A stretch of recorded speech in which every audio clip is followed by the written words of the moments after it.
You ever come home after a long trip, step out of your truck with coffee in hand, and for a second you think maybe you took a wrong turn somewhere back on I-40? That's what it felt like the day I found 98 sparkling new houses, driveways, chalked U-Hauls, unpacking golden retrievers racing across yards, planted smack dab on land. My grandfather had left me land. I'd walked every morning for 30 years. That's right, a whole subdivision called Heritage Meadows, standing where my cattle used to graze, and nobody had bothered to ask the old surveyor's permission. If you think that sounds like the start of a bad dream, buckle up, because this is how you get to be the villain in your own hometown, painted as a danger to innocent families, all because one HOA president thought she could outmaneuver federal law and a man with nothing left to lose. See Victoria Ashworth call her Vicky. She wasn't just your garden variety clipboard warrior. No, she came armed with salon highlights, a white Lexus, and a smile sharp enough to cut through fencing wire. Her husband, Brad, was on the town council, which in Sweetwater Springs makes you about as close to royalty as they come. For 8 years, she'd been hounding me to sell, sending realtors with generous offers for the pasture she'd already circled like a vulture. I always said no, thinking the worst I'd get was another knock on the door. Instead, after 3 weeks out in Oregon helping my daughter through a messy divorce, I come home and find Heritage Meadows, a full-blown neighborhood built on what should have been my peace and quiet. You know what I mean? I stand there staring at families setting up in their new homes, and suddenly there's Vicky riding up in a golf cart with an official-looking badge, acting like I'm the trespasser. "Excuse me, sir, this is private property residence only." And I'm thinking, "Ma'am, that's my oak tree you're parked under." But she just flashes this folder, legalese thicker than a summer humidity, and tells me the land was bought fair and square from Millbrook Development. I ask to see the documents. She refuses. Tells me, "Let's not disrupt these families." That's when I knew. Deep down, she wasn't confused. She was counting on me to back down like most folks do when faced with an HOA in full battle dress. Well, my grandfather taught me better than that. Never trust a man who surveys land without muddy boots. So I did what any stubborn Tennessee surveyor would do. I hit the courthouse, dug up records, and started pulling at the threads. First, the so-called deed transfer fee was $50, should have been in the thousands for that much acreage. Then I found the notary stamp. Eleanor Hutchkins' problem was Eleanor passed away 6 months before she supposedly notarized my deed. You ever seen a ghost sign a property transfer? Called my buddy Bulldog. He's forgotten more about property law than most lawyers know. He walked my boundaries GPS, and all confirmed every square inch was still mine. Meanwhile, Vicky cranked up the harassment.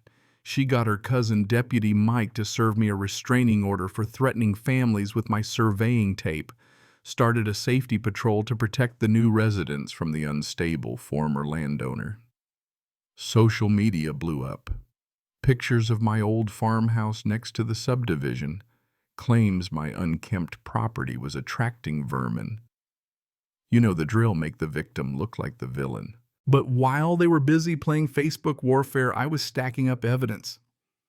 Turns out Vicky worked part-time for Mutual Trust Insurance, the same company that canceled my property insurance days before the subdivision opened.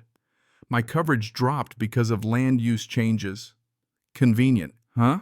Brad was pushing to annex Heritage Meadows into the city, putting the whole mess out of county jurisdiction and right under his thumb.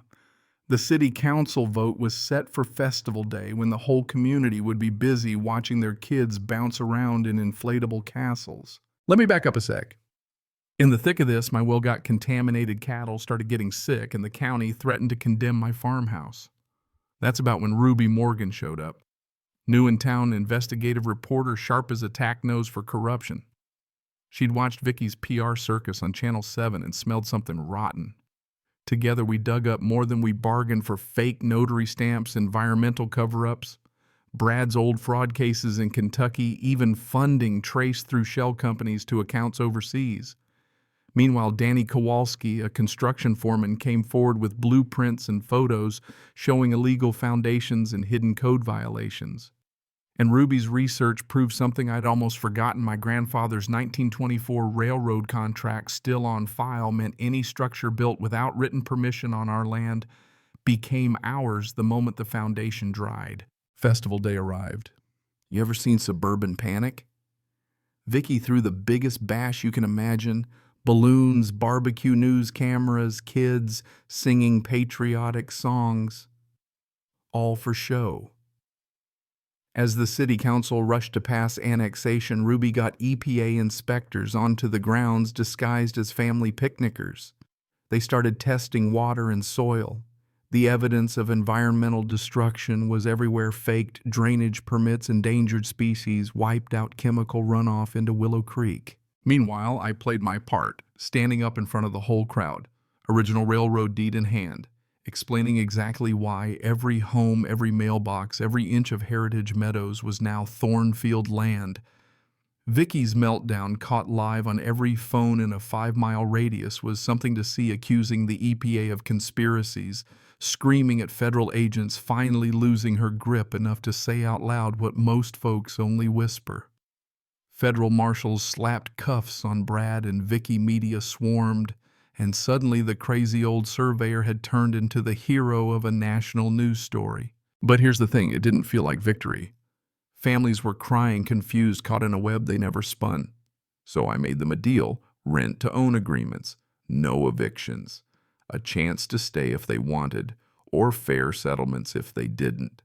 Ruby's reporting went viral. The EPA declared the water supply toxic, and the place got locked down for cleanup. Turns out honesty and documentation, the things my grandfather swore by, had finally saved the day. 6 months on Heritage Meadows is a ghost town, EPA tape bird song, and the smell of honeysuckle coming back. The windfall funded scholarships, environmental restoration, a wildlife sanctuary. Ruby won a Pulitzer. Danny's now running a company that helps repair the messes he used to build. I teach surveying at the community college, passing on hard lessons about land law and what it means to fight for what's right. So here's my question. What would you have done if 98 houses appeared on your family land overnight? Ever had to stand up against an HOA, a city council, or just a bully with a clipboard? Drop your stories below and let's remind the world. Sometimes justice really does come to small towns, one stubborn old surveyor at a time.